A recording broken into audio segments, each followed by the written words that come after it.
প্রধানমন্ত্রী তারেক রহমানের ভারত সফরের সত্ত্ব নিয়ে দেশটির পররাষ্ট্রমন্ত্রী এস জয়শঙ্কর বলেছেন, যেকোনো সম্পর্ক কার্যকর রাখতে হলে তা পারস্পরিক স্বার্থের পরীক্ষায় উত্তীর্ণ হতে হবে।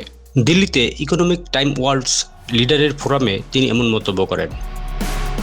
সেখানে বাংলাদেশ ভারত সম্পর্ক ছাড়াও পাকিস্তান সহ জয়শঙ্কর বিভিন্ন বিষয়ে কথা বলেন।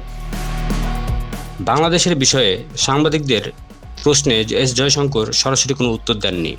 এর বদলে বলেছেন, যে কোনো সম্পর্ক টিকে থাকার সত্যই হলো উভয়ের জন্য লাভজনক পারস্পরিক স্বার্থ। সংবাদ মাধ্যম ইন্ডিয়া টুডের প্রতিবেদনে বলা হয়েছে, বাংলাদেশের এই সত্য নিয়ে প্রশ্ন করা হলেও জয়শঙ্কর সরাসরি কোনো উত্তর দেননি। এর বদলে তিনি বলেছেন, আমি আপনাদের বলতে পারি, যে কোনো সম্পর্ক টিকে থাকার মূল সত্যই হলো দুই পক্ষের পারস্পরিক স্বার্থ। এটা এমন হতে হবে যেন আমাদের দুজনেরই লাভজনক হয়। এস জয়শঙ্কর আরও জানান, প্রতিবেশী দেশের সম্পর্ক একপাক্ষিক হতে পারে না। তিনি প্রতিবেশী দেশগুলোর কাছ থেকে এমনটি প্রত্যাশাও করেন না। তিনি বলেন, আমি কিন্তু আশা করি না যে প্রতিবেশীরা কেবল আমার স্বার্থ দেখবে। তাদের স্বার্থ বোঝা আর সম্মান জানানো আমারও দায়িত্ব, ঠিক যেমনটা আমিও তাদের কাছ থেকে আশা করি।